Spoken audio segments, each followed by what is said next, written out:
At Starbound, we tell stories the human way, not with artificial voices or AI slop. In the end, what's HFY without humanity? Subscribe to keep it this way. My name's Stolarski. Let's begin. The world returned through layers of agony. First, the hot, salty taste of his own blood on his tongue, mixed with vegetal swamp rot. Then sound, a high-frequency whine that drilled into his skull, punctuated by the distant, layered hum of axiomet engines. Then the pain, a grinding, metallic shriek from his right knee as he shifted, a protest of bone and synth cartilage that churned his stomach. Major Jovan Varga opened his eyes. Mud and murky water filled his vision. He pushed himself up, the effort sending jolts of pain through him, and broke the surface with a ragged gasp. The crash site reeked of superheated metal, discharged energy cells, and the cloying sweetness of alien flora. He was alive. The thought was a surprise. The wreckage of his recon skimmer smoldered 20 meters away, a mangled jaw of plasteel and wiring half submerged in the black water.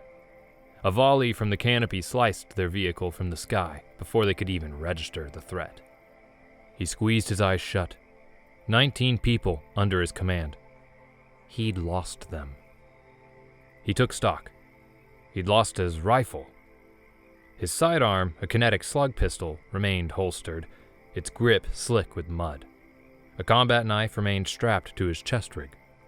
His body ached with new bruises, but the knee was the only serious injury. He could move. He had to move. His comm unit was a cracked piece of junk, but the emergency transponder might still function. He unclipped it, shielded its dim light with his body, and thumbed the activation sequence.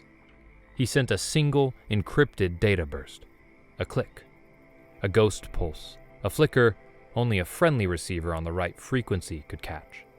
Then he powered it down, popped the energy cell from its housing, and crushed it under his heel, erasing his electronic tail. He was a ghost now. They all were. Or they were dead.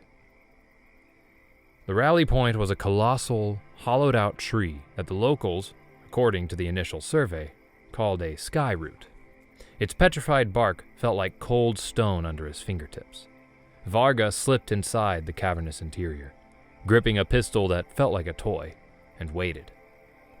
The twilight of Mareth's perpetually overcast sky filtered through the dense canopy of sickly green shafts. A moment later, a figure stepped from the darkness. Sergeant Ibarra slid into the hollow, her steps quiet and sure despite the last hour's chaos. Dirt smudged her face, a deep cut running along her cheekbone, but her expression was sharp, analytical. "Thought you'd be prettier, Major," she rasped. "Disappointed?" Varga grunted, managing a faint smile. It felt alien. "Always," she shot back. "You see anyone else?" "Just you, Moss." Her nickname, earned for her uncanny ability to make explosives out of little more than dirt and bad intentions. She kept her feet on the ground, pragmatic and as hard to kill as the mire mold that gave her the name. 3 more figures emerged from the jungle over the next hour. Corporal Jensen, the team's scout, his face slack with shock. Private Keats, a kid barely out of his teens, his knuckles pale from his grip on his rifle. And Specialist Kane, the comms tech, who looked like he'd gone 10 rounds with the skimmer's engine block and lost. 5 of them, out of 20. Air hitched in his throat. "Status?" he asked, clipping his words. The role was a comfort, a role to slip into when the man underneath was crumbling. Kane shook his head. "Our long-range comms are fried. Everything's fried. I got the emergency click-out, same as you. That's it. We're isolated and blind." "Rations?" 3 days, if we're smart," Moss answered, already checking her pack. "Ammo? Less. We're short on everything but ugly." Jensen, scouting the perimeter, returned, his body taut with tension. "Sir, the Axiomats, they weren't just cleaning up. They were thorough. Took a prisoner." The news coiled in his gut. Who? Quinn, Jensen said. Corporal Liam Quinn, the company's xenobotanist and medic. The man who saw wonder in this muddy hellhole. The man who had argued against this survey route, citing unusual energy readings. The man Varga had overruled. His friend. Guilt tightened around his throat. Keats, the kid, let out a shaky breath. What do we do, sir? Fighting them is suicide. Their gear, it's the A5 series. Command called it invincible. We're prey. The kid was right. Logically, they were already dead. A handful of survivors with failing gear, hunted on a hostile moon by an enemy whose technological superiority was absolute. Varga looked at their exhausted, fear-carved features. Despair etched itself onto them. He refused to let it settle. He pushed himself to his feet, ignoring the grinding protest of his knee. His voice was flat and unyielding. Our mission has changed. Pathfinder Company is finished. We're ghosts. And ghosts have one job. He met each of their gazes. Survive. They moved through the twilight swamp, sticking to the deepest mangrove thickets where the canopy was thickest.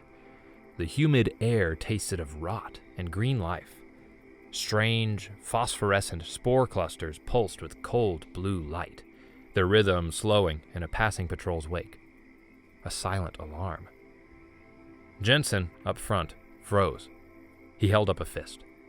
The others dropped behind moss-covered logs and into shallow, stinking pools of water. Varga found himself pressed against the slick bark of a mangrove root, a heavy rhythm thudding against his ribs. An Axiomet patrol. 3 of them.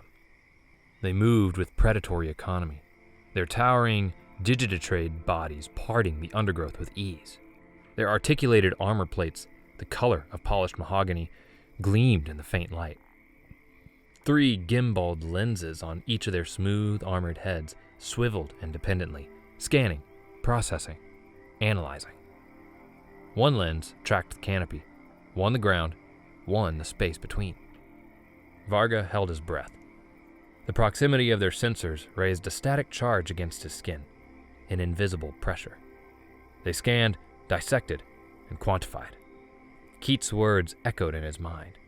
The A5 series. They were less than 50 meters away. A rustle in the leaves. A small 6-legged animal, something like a furless badger with too many joints, scuttled out from a burrow. It blundered directly into the patrol's path and went rigid with fear. An Axiomet turned, its weapon, a sleek energy rifle, humming as it powered up. A pinpoint red targeting laser appeared on the animal's flank. The animal, in its panic, dove into a thick, oozing patch of a dark, slimy substance. A spore colony, slick with a greasy black oil. It thrashed, coating its body in the foul-smelling goop. The Axiomet's targeting laser wavered. It slid off the animal's body, danced around it, and vanished. The soldier paused. It tilted its head. The motion was deeply alien, but it conveyed a clear pause, a break in its systematic scan. Its lenses swept the area again. Its high-powered optics registered the background foliage, but the creature dissolved from its targeting solution. The Axiomet emitted a series of soft clicks, a sound like rolling pebbles in a metal can, and moved on. The other 2 followed, and they resumed their slow, constant jungle scan. The humans held their positions long after the patrol's rhythmic footsteps had faded. As Varga rose, wincing as his knee locked up, he found Moss. She was staring intently at the patch of black spore colony, her brow furrowed in concentration. The small animal, now thoroughly coated in the slime, shook itself and scurried back into the undergrowth, leaving a glistening trail behind it. "What is it, Sergeant?" Varga whispered. Moss kept her eyes fixed on the spore colony. A slow grin spread across her face, a feral, dangerous thing. "Major," her voice crackled with discovery, "I'm thinking their top-of-the-line gear has a low-tech blind spot." You want us to do what? Keats asked, his voice thick with disgust. Moss stirred the concoction with a broken length of antenna. The mixture was thick, black, and smelled like burnt oil mixed with chemical cleaner. Kitchen chemistry, killer. Pay attention. They were back at the skimmer's wreck. Under Moss's direction, they scraped a fine, black powder from the shuttle's burnt-out ferrocarbon reactor housing. They gathered handfuls of the oily spore colony. The final ingredient was the most mundane, their standard-issue insect repellent compound, a greasy balm that came in small, palm-sized tubes. Moss had mixed the components on a bent piece of skimmer armor. The ash, the spore oil, the repellent. The result was a viscous, foul-smelling paste. The theory is simple, Moss explained, her eyes on her work. The ferrocarbon ash is full of microscopic, angular structures. They'll scatter their active sensors, refract light across a dozen spectrums. It's like throwing a bag of glitter at a camera lens. The oil from the spore colony. Quinn's notes on a field-flex screen I salvaged said it gives off a chaotic energy signature across multiple frequencies that drives local critters nuts. It should play hell with their passive sensors. And this, she held up a tube of repellent. The chemical base contains a polymer that both masks biosigns and binds the mixture to skin. It'll block everything. Heat, sweat, pheromones. We put it all together. She looked up, a triumphant light in her eyes. We become static. A hole in the world. Varga trusted her. Her intuition for improvisation was legendary, but seeing it, smelling it, this was desperation, plain and simple. We need to test it, he said. Jensen stepped forward. I'll do it. Moss nodded. All right, sunshine. Strip to your undershirt. This is going to get messy. She dipped her fingers in the slurry and applied it to Jensen's face, neck, and arms in smooth, even strokes. She worked it into his hairline, smeared it over his hands. When she finished, he looked like a creature made of mud and shadow. Kane had managed to jury-rig their damaged helmet optics to a portable power source. The feed flickered, threatening to die, but the flickering feed was all they had. Switching to thermal, Kane muttered. Varga watched the flex screen's cracked display. On it, the heat signatures of Moss, Keats, and himself glowed in bright oranges and reds against the cool blue jungle. Where Jensen stood, only a man-shaped void of cold blue remained, indistinguishable from the background. The paste completely masked his body heat. Multispectrum, Kane said, his voice tightening with excitement. The feed shifted to a wash of colored energy patterns. Again, the others were visible as distinct forms. But where Jensen stood, the contradictory data overwhelmed the system, which rendered it as a chaotic wash of static. It worked. The crude, disgusting, foul-smelling paste actually worked. Varga looked at the others. Keats' hand was steady on his rifle. Moss had a glint in her eye. Hope. Sharp, dangerous. They were predators now, armed with new teeth. They were scavenging near a series of shallow waterfalls, washing the grime from their gear when the jungle went silent. The insect chatter ceased. The calls of nocturnal hunters died. The air pressure changed an instant before they appeared. He looked up. Figures stepped from the foliage and water as it formed from them. They were tall, slender figures, their skin a mottled green and brown that perfectly matched the swamp floor. Large, depthless black eyes adapted for the twilight regarded them with a steady, unblinking gaze. Gills fluttered on the sides of their necks. The Merethi. Each held a long spear tipped with a shard of glistening volcanic glass. The Merethi surrounded them. Keats and Jensen raised their rifles, the safeties clicking off with a sharp snap. The Merethi tensed, their grips tightening on their spears. Varga's mind raced. He remembered a detail from Quinn's survey files, a cultural addendum he'd nearly overlooked. Merethi iconography associates the open palm with non-aggression. The offering of a functional tool is a sign of respect for another's ability to survive. "Stand down," Varga commanded, his voice low and firm. "Sir?" Keats questioned as he stared at the nearest warrior. "I said, stand down." Reluctantly, the two soldiers lowered their weapons. Varga unholstered his pistol and set it on the ground. He raised a single, open hand. Then he knelt, unclipped a water purification unit from his belt, one of their last, and held it out, offering it. The Morathi watched, their depthless black eyes impassive. An elder, his skin creased and patterned like ancient bark, stepped forward. Taller than the others, a simple cloak of woven reeds draped over his shoulders. He considered Varga for a long moment, assessing him completely. Then he looked at the purifier. He stepped forward and took it. He turned the device over in his long-fingered hands, and he traced its seams and controls with his gaze. He gave a slow, single nod. Then he turned, and, with a subtle gesture, the other Morathi receded into the jungle as silently as they had appeared. The elder, Yorl, remained for a moment. He met Varga's eyes again. Then he too vanished. Moss exhaled, the tension leaving her in a rush.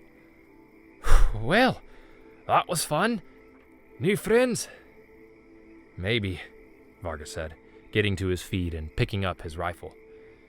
"Or maybe we just bought ourselves a few more hours." The paint felt like a cool, gritty second skin. It tightened as it dried, pulling at Varga's face. The smell was something he forced himself to ignore. They hid in a shallow ditch beside a path the Axiomates used as a regular patrol route. To each other, they were just patches of deeper darkness in the oppressive gloom. Varga watched the path through a pair of binoculars, a steady, heavy rhythm beating in his chest. This was the real test. The theory was sound, the helmet cam test was promising, but live fire was the only truth that mattered. The patrol arrived on schedule. 5 of them this time, moving in a staggered diamond array, each soldier covering an arc of fire. Their lenses swept the jungle in slow, overlapping arcs. They were 30 meters out. 20. 10. They walked straight into the kill zone. "Engage," Varga whispered into his throat mic. The ditch erupted in rifle fire. Kinetic slugs from 4 rifles tore through the air. The heavy rounds slammed into the lead Axiomate, shattering its mahogany-colored armor, sending it staggering back. The other soldiers in the patrol reacted instantly, dropping into firing stances, their weapons raised. But their weapons wavered, seeking targets their sensors insisted were phantoms. Their greatest advantage, their sensor arrays, were feeding them a hurricane of garbage data. They registered only the jungle. Their systems reported baseline thermal, energy, and biological readings from the environment.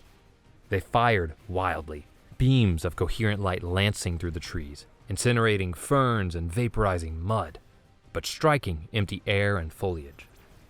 Varga's team fired again. Another Axiomate went down, its leg mangled. It shrieked, a sound of stressed metal, and clawed for cover. Moss put a single round through its head. Their discipline shattered. The remaining 3 broke and ran, crashing blindly through the undergrowth, firing behind them at phantoms. The engagement was over in 30 seconds. A brutal, one-sided victory.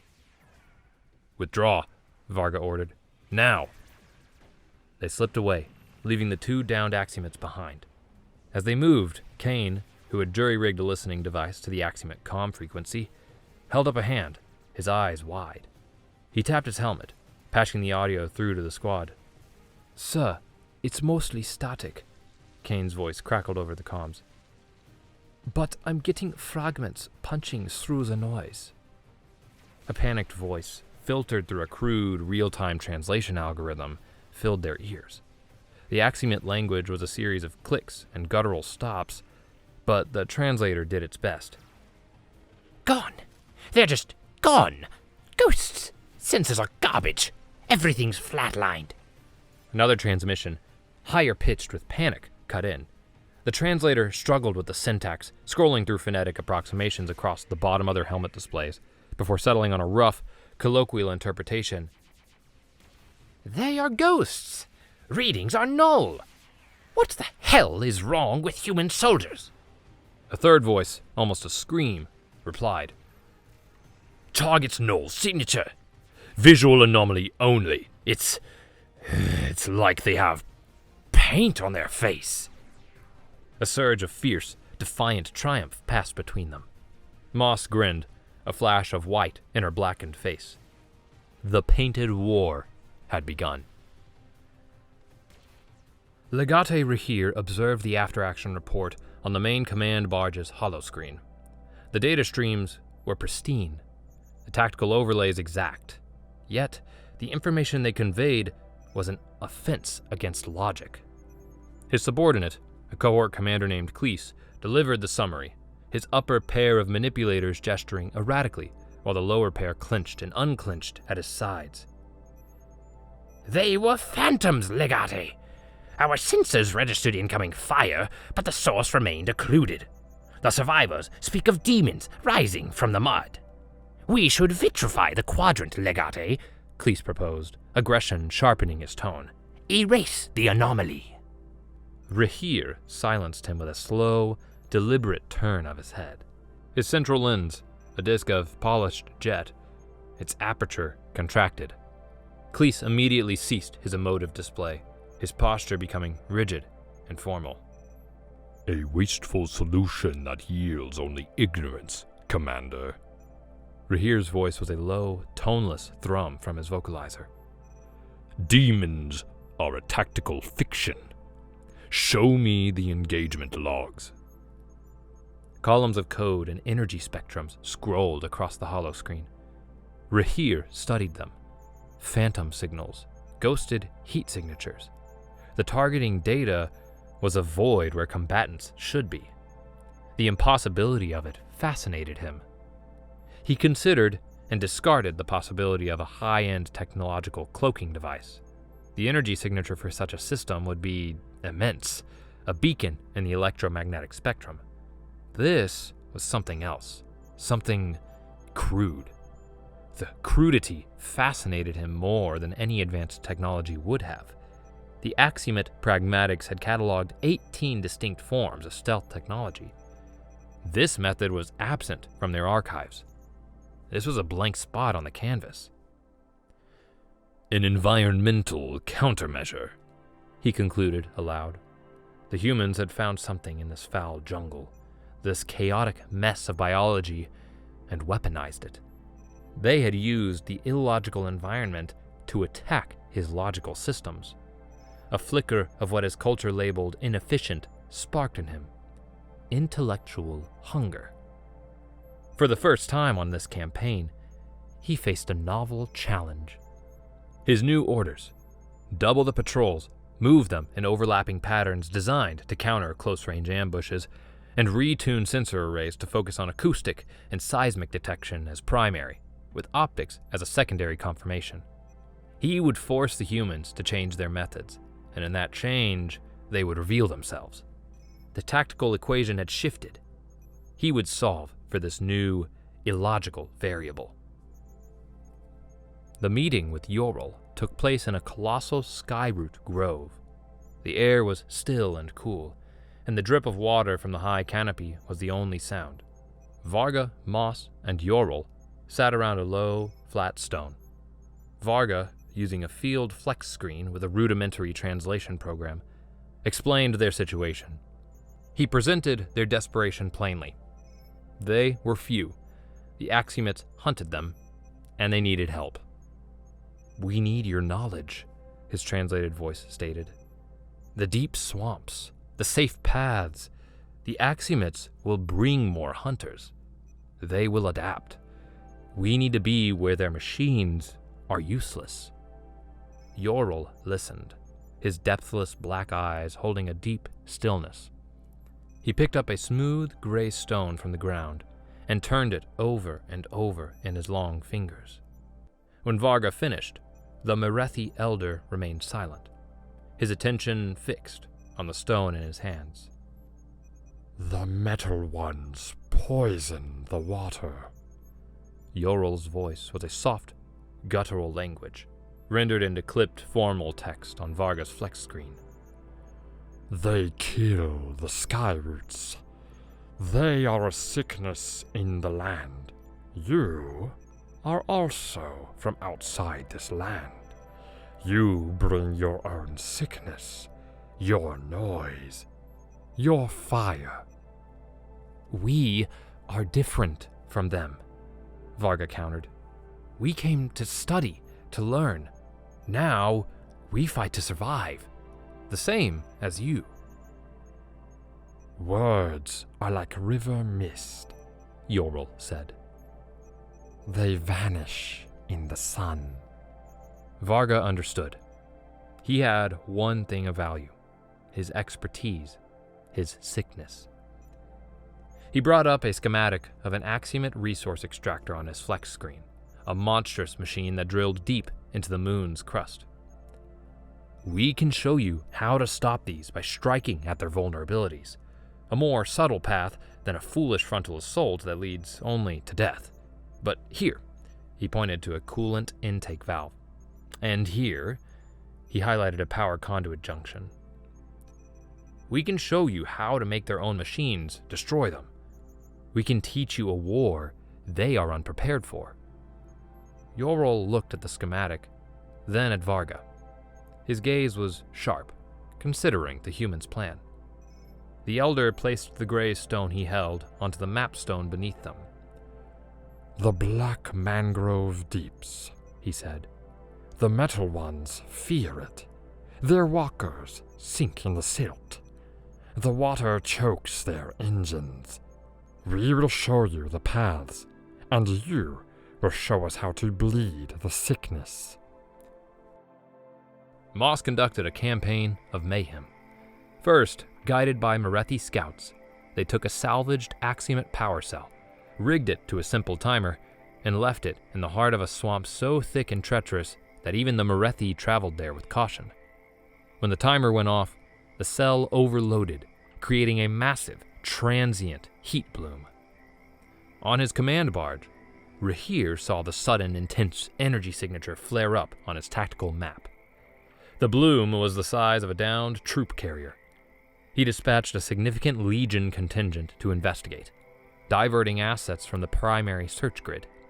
They spent the better part of a day slogging their heavy armor through the swamp's outer edges, chasing a ghost signal, burning fuel and morale in vain. While they were on their wild goose chase, Varga's team, now guided by the Morethi, struck elsewhere. Jensen would find a perch overlooking an Axiomet supply route. He would wait for a supply drone and put a single, armor-piercing round through its primary guidance sensor. The drone would crash, spilling its supplies and forcing the dispatch of a recovery team. Keats, transformed from the terrified kid at the crash, learned to build Morethi deadfall traps, using his human strength to rig logs that could crush an Axiomet walker's legs. Moss crafted mines from hollowed-out gourds packed with salvage explosives that evaded Axiomet explosive sniffers, calibrated to detect only manufactured chemical compounds while overlooking organic materials. They struck from hiding, a single sniper shot from a kilometer away, a mine on a trail, a sabotaged piece of equipment. They operated across a 50-mile front, a handful of ghosts creating the illusion of a much larger surrounding force. The intercepted Axiomet comms told the story. Rahir's command structure, built on rigid logic, was crumbling under 1,000 tiny, unpredictable cuts. The Axiomets were bleeding fuel, ammunition, and morale, all while chasing phantoms that eluded their sensors. They were fighting a war of rigid logistics against an enemy that struck at random vulnerabilities, and the chaos was winning. Core's Crossing was the Axiomet supply network's linchpin, a single elegant monorail bridge that spanned a 2-kilometer-wide canyon. All supplies for their forward operating bases in the eastern sector crossed that bridge. Varga stared at its holographic image, a shimmering blue wireframe projected from his flex screen. "We cut this," Varga said, as he traced the bridge with his finger. "And we forced them to reroute their entire supply chain, right through the Black Mangrove Deep's northern edge." "Where their heavy armor will bog down," Moss finished, a predatory grin on her face. "And where Yorl's people can pick them apart at their leisure. It's beautiful, Major. Positively poetic." Axiomates heavily guarded the bridge. Their sensor towers swept the canyon every 30 seconds. Patrols walked the bridge's length on a constant, randomized schedule. "Yorl says old lava tubes run under the main pylon's foundation on the far side," Jensen said, pointing to the canyon wall on the map. "We can get a team in, but it'll be tight." It had to be Moss. Only she had the skill to place the charges correctly without bringing the whole thing down on their heads before they could get clear. Varga made the call. Moss and Jensen would go, guided by two of Yorl's best scouts. Varga and the others would create a diversionary strike on a comms relay 5 clicks to the south to draw the Axiomate's attention. Under a moonless sky, the attack began. Moss's breathing steadied, her focus narrowing to the mission ahead. The paint was on her face, the demolition charge's weight comforting on her back. The two Moretti guides moved through the darkness, and they found silent purchase on the loose rock. She and Jensen followed in their wake. The lava tube was a tight squeeze, a claustrophobic crawl through volcanic rock that scraped their gear. They emerged at the massive bridge pylon's base, a wall of polished metal and composite rising vertically into the darkness. They went still. A patrol passed on the walkway 100 feet above them, the heavy tramp of their armored feet echoing in the canyon. Moss counted the seconds, holding her breath tight in her chest. The patrol moved on. She went to work. She found the structural joints, placing the shaped charges against the cold metal. She placed each charge on a critical structural joint, designed to shatter the pylon's load-bearing integrity. She set each to trigger from the specific seismic frequency of a heavy supply train crossing the span. As she placed the final charge, the distant crackle of Varga's attack on the comms relay reached her. The diversion had begun. They slipped back into the lava tube just as the first alarms blared across the canyon. They were miles away, back in the jungle's relative safety, when a low, deep tremor shook the ground beneath her feet. Legate Rahir watched it on a drone feed from his command barge's bridge. A flicker of explosions, impossibly small, appeared on the drone feed at the main pylon's base. Stress fractures, like crazed lightning, raced up the structure. And then, as a fully loaded supply train crossed the span's center, the pylon buckled. The entire structure collapsed in a slow, grinding collapse of fire and twisted metal, plunging into the canyon below. His primary lens's aperture constricted again. A sensation his culture deemed a flaw flickered through him. A cold, clean feeling washed through him, a mix of fury and respect. The ghosts had become a genuine threat to his campaign. The interrogation cell was a perfect cube of white light. The walls, floor, and ceiling emitted a soft, uniform luminescence that erased all shadows. The space offered no purchase for the eyes, no distraction. It contained only a simple table and 2 chairs. Corporal Liam Quinn sat in one. Legate Rahir sat in the other. Rahir's vocalizer produced calm, toneless standard. "Your commander, Major Jovan Varga. His tactical decisions are becoming increasingly erratic. They deviate from established human military doctrine. I wish to understand this deviation." Corporal Liam Quinn, serial number 8-3-4-9-8-2-1-0. Rahir made a soft clicking sound, a noise of weary patience. "I am seeking understanding, Corporal. Intelligence is secondary. I can deduce the location of your commander's base and the composition of his forces. I want to know why. Why would he sacrifice heavy equipment for a minor psychological victory? What emotional variable am I failing to account for in my predictive models? Quinn held his silence. He focused on a single, invisible point on the white wall behind Rahir's head. The ambush, Rahir continued in his usual monotone, the one that led to your capture. By my calculations, surviving such a failure should have forced your commander into a retreat, back to standard, predictable tactics. Rahir paused. And yet, the opposite has occurred. He has embraced chaotic, unpredictable methods. It is almost as if he is operating under a heavy burden of guilt, as if he is trying to atone for his failure. The word guilt made Quinn flinch, a fractional tightening around his eyes. His gimballed lenses registered the minute contraction of the muscles around the human's eyes. He logged the data point. The chaotic variable was beginning to resolve. The human commander's motivation was emotional, a factor beyond tactics or strategy. Redemption. The Axiomet supply drone lay mired up to its propulsion units in a thick patch of mud.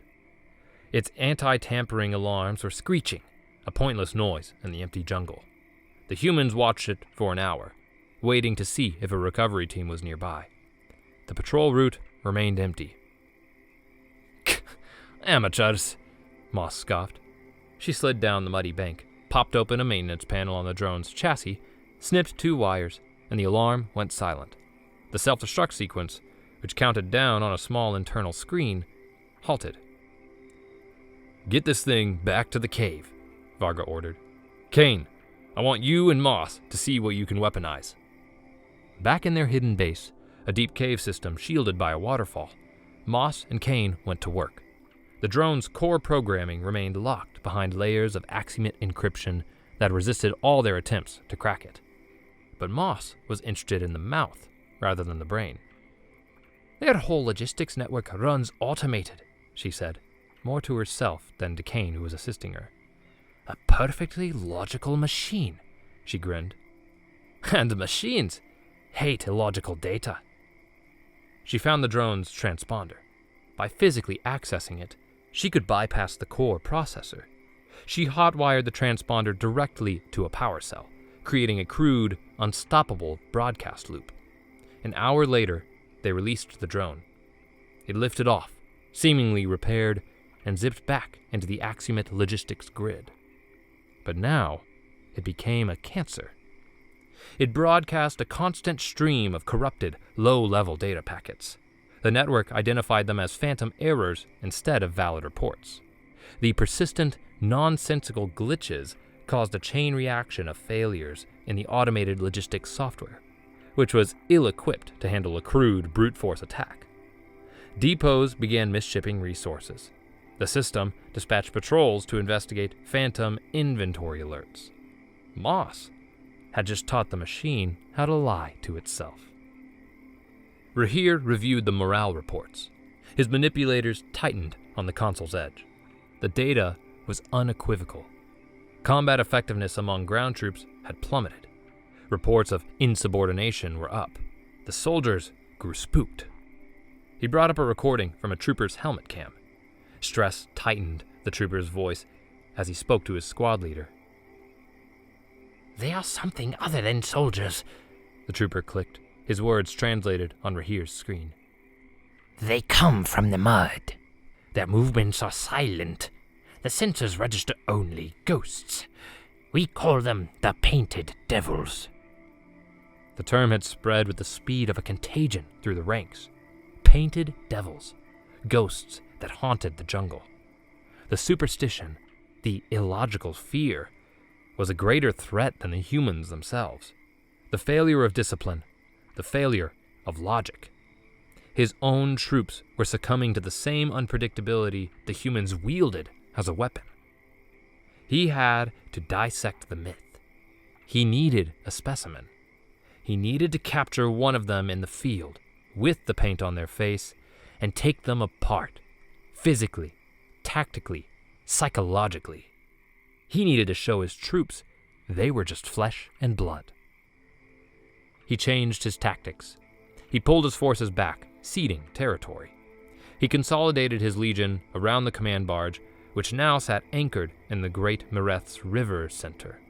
He let the jungle go quiet, creating a vacuum. And in that vacuum, he laid a trap. A complex, overlapping web of new experimental sensors hidden all around the barge. Seismic, acoustic, gravimetric. Sensors designed to circumvent the human's assumptions.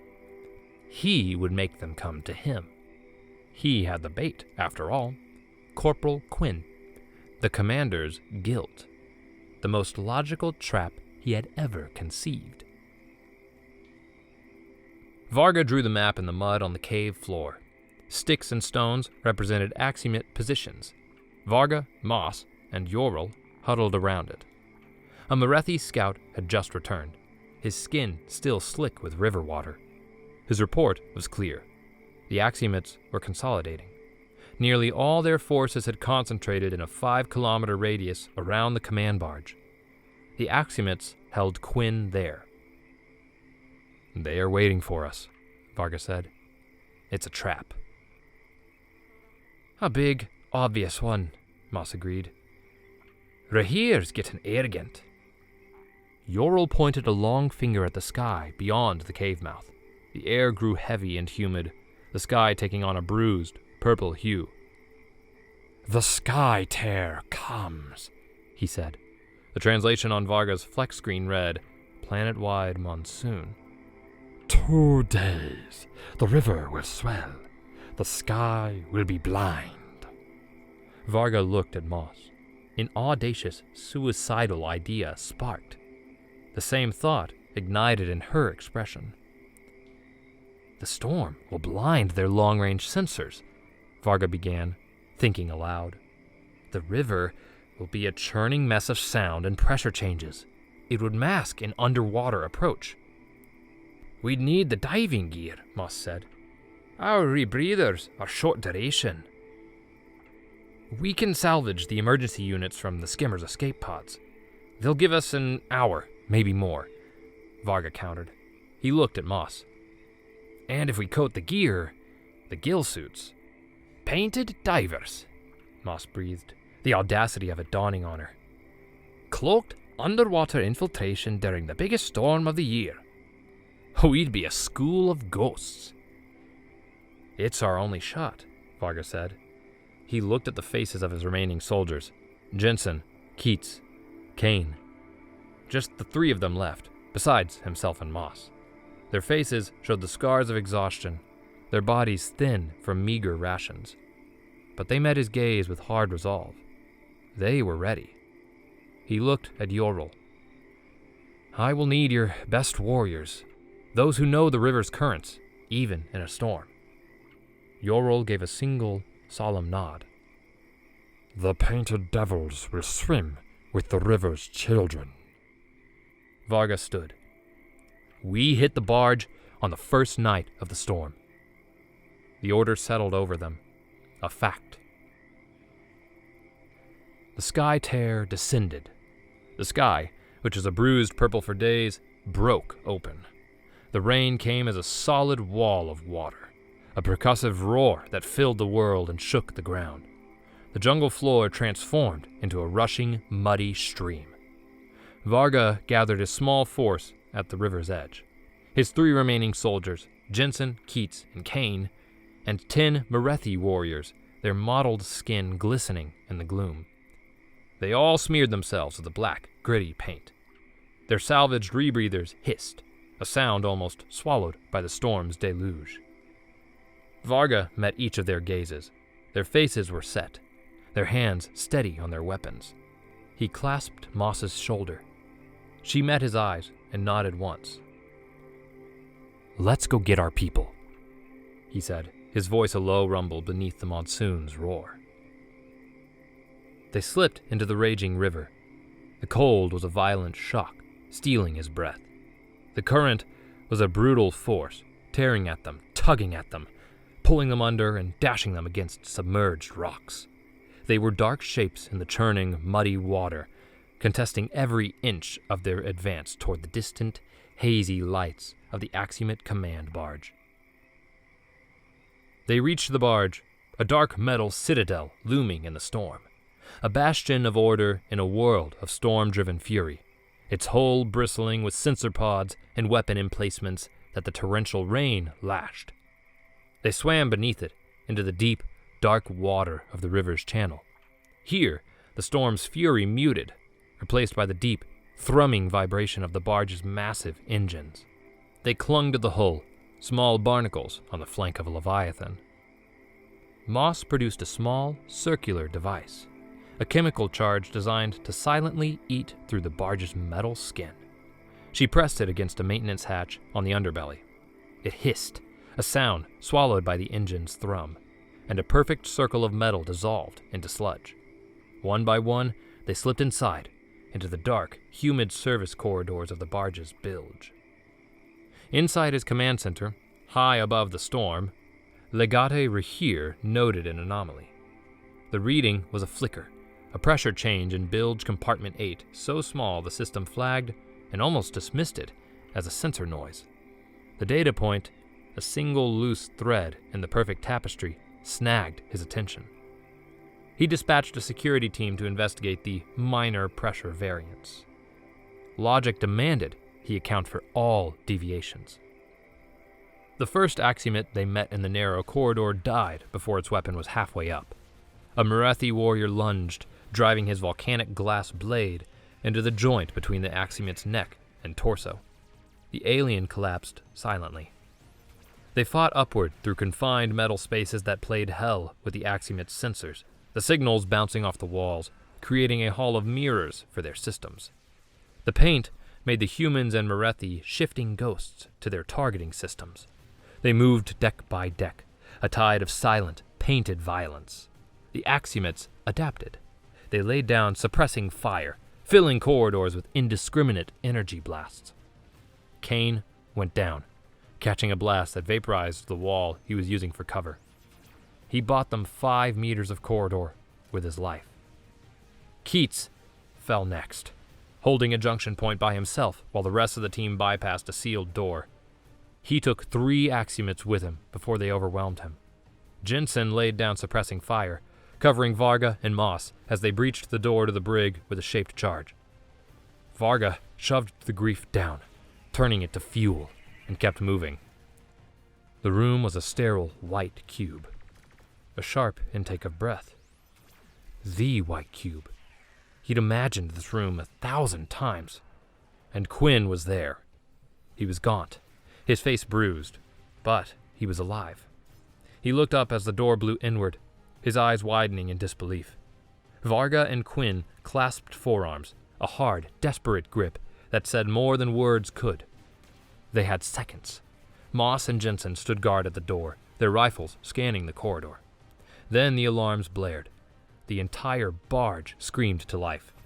Red lights flashed. Blast doors slammed shut, their heavy boom echoing through the decks. They had Quinn, but the blast doors cut off their escape. The trap had closed. Heavy Axiomate troopers, their armor thicker, their weapons larger, were converging on their position. Axiomate forces cornered them in a small maintenance hub, closing in from both ends of the corridor. Moss had a flex screen linked to the barge's schematics. There, she said, pointing to the screen. A cargo lift. It goes straight to the flight deck. But they'll cut us off before we can get there. We need a distraction. A big one. Varga looked at the schematic. He looked at Quinn, his friend, alive and within his reach. He looked at Moss, her face set in a determined scowl. He looked at Jensen and the handful of surviving Merethi warriors. He unclipped his command interface from his wrist and handed it to Moss. She stared at it, her eyes wide. "Get them home, Sergeant," he said. "Sir, no," she protested, but he cut her off. He grabbed a dirty rag from a toolbox and wiped the thick black paint from his face. With each swipe, he erased his invisibility. shedding his status as a ghost. He stood up, his face now bare, his heat signature a brilliant flare on every axiomet sensor on the barge. He was a perfect, logical data point, a solution to their problem. He chambered around in his pistol, turned away from his squad, and faced the empty corridor leading away from the cargo lift. "Hey! Over here!" he roared, the sound raw and defiant. He fired his pistol down the main corridor, a single, loud report. Then he ran, his bad knee flaring with agony, drawing the full, overwhelming force of the axiomet response after him. His last stand was in an engine room, a cavern of humming machinery and plasma conduits. His pistol was empty. A plasma bolt had seared his shoulder. His bad knee gave out, and he collapsed to the deck plating, his back against a coolant tank. He had his combat knife in his hand when they came for him. The axiomet heavy troopers parted, and Legati Rahir stepped into the room. He moved with his usual deliberate motion, his plasma pistol held low. He stood alone, observing the panting, wounded human before him. He studied the unpainted face, the defiant eyes, the blood, and the grime. "Major Joven Varga," Rahir's translator said, the voice as toneless as ever. "Your pattern of behavior is illogical." A long pause. "But effective." In the distance, the deep, powerful roar of a heavy shuttle engine spooling up on the flight deck reached him. Moss had made it. He grinned, his expression bloody, tired, and triumphant. You look for patterns, Varga rasped. We just look after our own. Rahir processed this statement. The emotional variable, the illogical constant. He raised his pistol and fired a single blue bolt of energy. Varga collapsed. Rahir had his specimen. "Target the escaping human vessel," he commanded over his private channel. A moment of static, then the reply from the barge's weapon control. Targeting lock unattainable, Legati. The storm's atmospheric interference is too severe. Rahir's primary lenses tightened. A tactical checkmate. He had his specimen, but the experiment's control group escaped. Moss slammed the cargo hauler's ramp shut as the engines whined to full power. She shoved Quinn and a grim-faced Jensen into co-pilot's seats and strapped herself into the pilot's chair. At the flight deck's edge, Yorel and his 3 surviving Merethi warriors stood in the lashing rain. They gave her a single, solemn nod of farewell before slipping over the barge's side, vanishing back into the storm-swollen river below. Their war was just beginning. Moss pushed the throttle forward. The mid-size axiomet transport lifted off the deck, buffeted by the monsoon winds. She banked the ship hard, away from the barge, and plunged into the black, churning clouds. The hauler's comms, still tuned to the axiomet frequency, crackled to life. A crisp, toneless voice announced the human commander's capture. The adrenaline left her, and a deep ache took its place. Quinn and Jensen slumped in their seats, their resolve broken. He gave himself up for us, Quinn whispered. Moss looked out the viewport at the jungle moon receding behind them, a world of mud and rain that had taken so much from them. She clutched the command interface Varga had given her. Its surface was cool and smooth against her palm. They had done it. The hostage was safe. The survivors were out. By any rational measure, they had won a staggering victory. But the price was their commander. She looked at Quinn and Jensen, then back out at the blackness of space. Her jaw set. Grief and exhaustion remained, but beneath them, a cold purpose formed.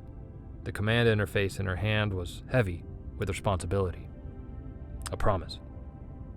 We'll be back for him, she vowed. That's a pattern you can count on.